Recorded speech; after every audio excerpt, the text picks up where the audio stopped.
दोस्तों, latest technology से बनी हुई हाईटेक कार्स की जब बात होती है तो हमारे दिमाग में सबसे पहले टेस्ला का ख्याल आता है, क्योंकि टेस्ला दुनिया की पहली और एकमात्र ऐसी कंपनी है जो लोगों को अपनी कार्स में auto pilot, super charging, bio weapon defence mode और की कार्ड एक्सेस जैसी ना जाने कितने फ्यूचरिस्टिक फीचर्स ऑफर करती है। और अपने इन्हीं जबरदस्त फीचर्स, शानदार परफॉर्मेंस और बेहद मजबूत व भरोसेमंद सेफ्टी के चलते आज टेस्ला दुनिया की सबसे बड़ी कार कंपनी बन चुकी है।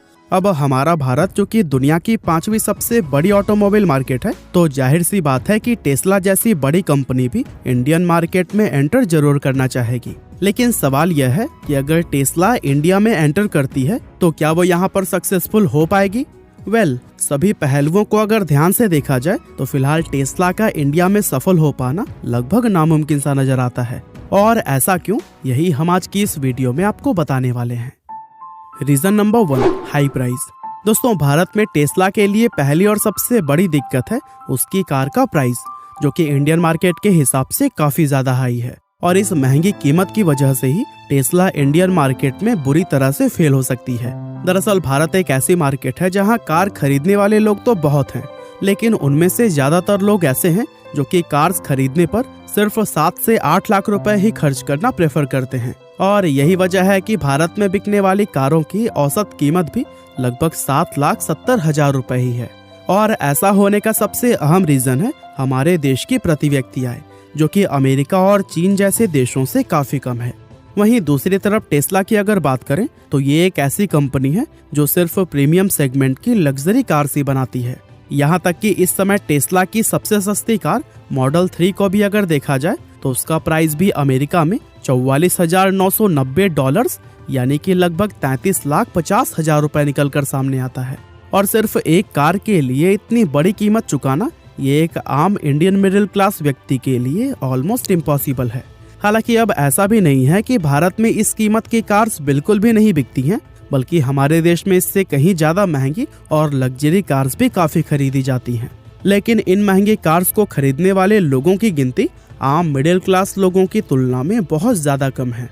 और उनमें से भी अधिकतर लोग ऐसे हैं जो कि लग्जरी कार्स के रूप में सिर्फ BMW, मर्सिडीज, ऑडी और जगुआर जैसी कार्स को खरीदना ही पसंद करते हैं, क्योंकि इन सभी ब्रांड्स को हमारे देश में एक तरह का स्टेटस सिंबल माना जाता है। तो दोस्तों, इस तरह से यह कहना बिल्कुल भी गलत नहीं होगा कि टेस्ला इंडियन मार्केट में अपने प्राइस की वजह से मार खा सकती है। Reason number 2, import duty. दोस्तों, हमारी इंडियन गवर्नमेंट के द्वारा विदेशी कार्स के इंपोर्ट करने पर लगाया जाने वाला भारी भरकम टैक्स यानी कि इंपोर्ट ड्यूटी भी टेस्ला के लिए एक बहुत बड़ा चैलेंज है। दरअसल नियमों के अनुसार हमारे देश में $40,000 से ऊपर की कीमत वाली कार्स पर 100% और उससे कम कीमत वाली कार्स पर 60% इंपोर्ट ड्यूटी लगाई जाती है, जो कि हम कह सकते हैं कि पूरी दुनिया में सबसे ज्यादा है। अब चूंकि टेस्ला की सबसे सस्ती कार का प्राइस भी $40,000 से ज्यादा है, तो ऐसे में टेस्ला की सभी कार्स पर भारत में 100% तक इंपोर्ट ड्यूटी लागू होती है। इसका मतलब यह हुआ कि टेस्ला अगर अपनी मॉडल 3 कार को इंडिया में लेकर आती है तो फिर इंपोर्ट ड्यूटी लगने की वजह से उस कार की कीमत डबल यानी कि 70 से 75 लाख पहुंच जाएगी। अब भारत चूंकि एक ऐसी मार्केट है जहां 30 लाख रुपए की कार भी लोगों के लिए बहुत ज्यादा महंगी होती है, वहीं जब इस कार की कीमत डबल हो जाएगी तो ये लोगों की पहुंच से और भी ज्यादा दूर हो जाएगी।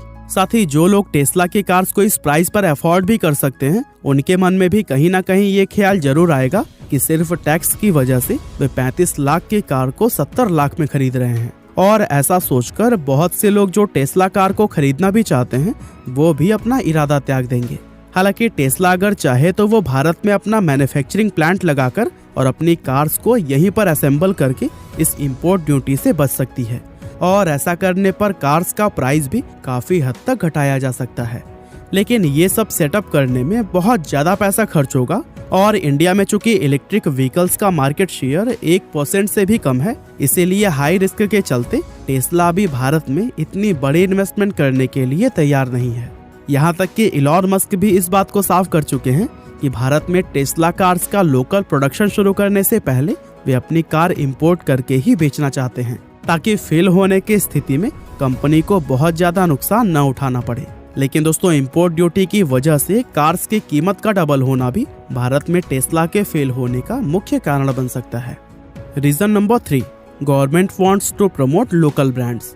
दोस्तों, भारत की आर्थिक स्थिति को सुधारने के लिए पिछले कुछ सालों से हमारे देश के अंदर मेक इन इंडिया और स्किल इंडिया जैसे कैंपेन्स काफी ज्यादा ट्रेंड में रहे हैं। साथ ही हमारी इंडियन गवर्नमेंट भी स्वदेशी ब्रांड को ज्यादा से ज्यादा सपोर्ट व प्रमोट करती हुई ही नजर आई है।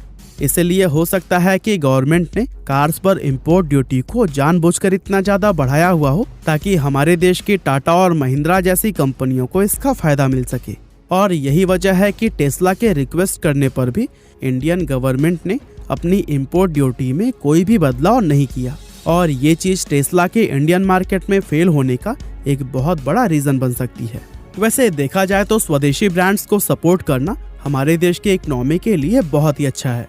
और जहां तक मैं समझता हूं, भारतीय कार ब्रांड्स आगे चलकर इस सेक्टर के अंदर काफी ज्यादा अच्छा करने वाले हैं। अब अगर आपको भी यही लगता है तो फिर अपने आइडिया को दीजिए एक नया आयाम स्मॉल केस के साथ में, और इनके पॉपुलर इन्वेस्टमेंट आइडियाज में से एक इलेक्ट्रिक मोबिलिटी के अंदर जरूर इन्वेस्ट करिए। यहाँ पर आप किसी एक कंपनी में नहीं बल्कि पूरे सेक्टर के अंदर बहुत सारे अलग अलग कंपनीज में इन्वेस्ट करते हैं, जिससे कि रिस्क भी आपका काफी कम हो जाता है। साथ ही स्मॉल केस के प्लेटफॉर्म पर आप अपने बास्केट को कस्टमाइज भी कर सकते हैं, मतलब कि जिस कंपनी के स्टॉक आपको पसंद नहीं है उसे आप अपने पोर्टफोलियो से बाहर भी कर सकते हैं। इसके अलावा स्मॉल केस का न्यूज सेक्शन भी स्टॉक्स को चूज करने में हमारी काफी हेल्प करता है।